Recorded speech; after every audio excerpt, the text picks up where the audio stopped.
Helo, fi yw Osian, Cyfarwyddwr-Celfyddydau Pontio. O'n i'n meddwl byddwn ni'n sôn chydig bach am beth sydd gyda ni'n dod lan dros y wythnosau'r misoedd nesaf. Mae yna ddigonedd o weithgareddau i'r teulu. Mae gyda ni chwarae sydd yn waith cydweithredol rhwngddo ni a Theatr Iolo, antur bod ni basg ag lot o weithgareddau dros wyliau'r pasg i'r teulu, disgo trac sain yn ogystal â ffilmiau.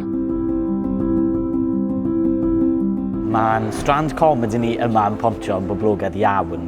Dros yr wythnosau misoedd nesaf, mae gyda ni griw Cabarella yn dod lan, mae gyda ni y digrifwraig Jen Brister, mae Connie Off yn perfformio a Kiri Pritchard McLean, yn ogystal â'n clwb comedi misol.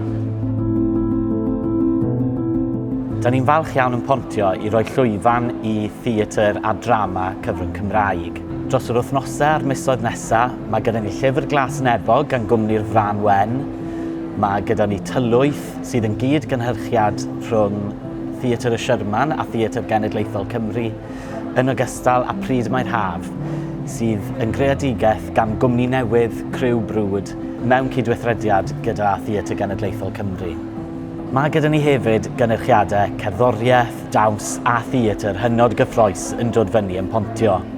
Yn ei misg, mae Cyn gan gwmni dawns cenedlaethol Cymru, Milky Peaks gan Seiriol Davies a Theatr Clwyd, yn ogystal â cherddorfa'r Liverpool Philharmonic fydd yn ymweld â Pontio. Bydd Midwales Opera yn dod â'i perfformiad o Lenozza di Figaro neu The Marriage of Figaro yma. Bydd cerddorfa genedlaethol y BBC yn perfformio cyngerdd o'r enw Dathlu'r Daith, sydd yn dathlu taith Tîm Pêl-drod Cymru i'r Euros. Dwi'n siŵr y byddwch yn cytuno gyda fi bod yna rhywbeth ar bant pawb yma yn Pontio dros yr wythnosau a'r misoedd nesaf. Pinnech bod yn dod i'r theatr neu'r sinema, bachwch ar y cyfle i ddod yma i cegin i gael rhywbeth i fita ac i yfed, a dwi'n siŵr y cewch noson werth chweil.